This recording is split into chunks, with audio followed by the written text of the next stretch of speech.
Funded account लिया है और उसको पास करना है, तो focus on accuracy rather than focusing on risk to reward. Sounds stupid but it has some logic and it is practical. तो एंड तक देखना, अगर समझ में आता है तो ठीक, वरना स्किप कर देना. एंड या ये स्पेशली फंडेड अकाउंट्स के लिए, जो लोग फंडेड अकाउंट्स पर ट्रेड कर रहे हैं उनके लिए, पर्सनल कैपिटल के लिए नहीं.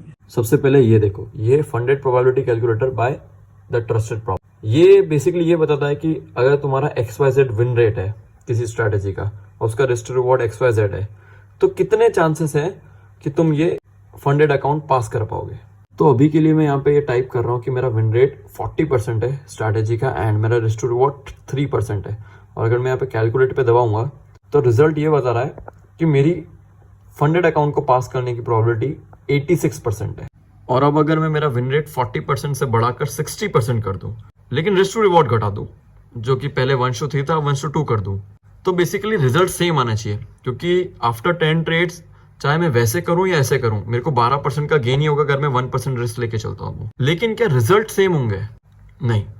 मेरे प्रॉप फंडेड फर्म को पास करने के चांसेस अब 98.44% हो चुके हैं.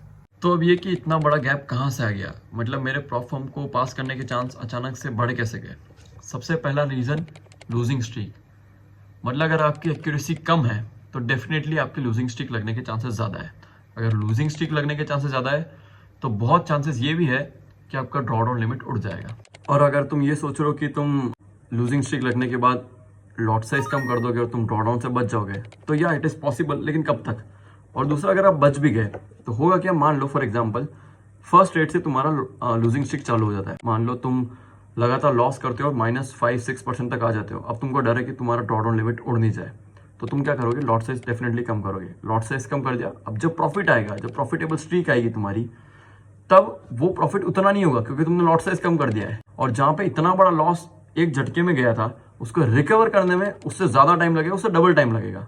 And now the most important thing, इसको कैलकुलेट नहीं कर सकते, लेकिन I know it's a big factor, specially for the beginners.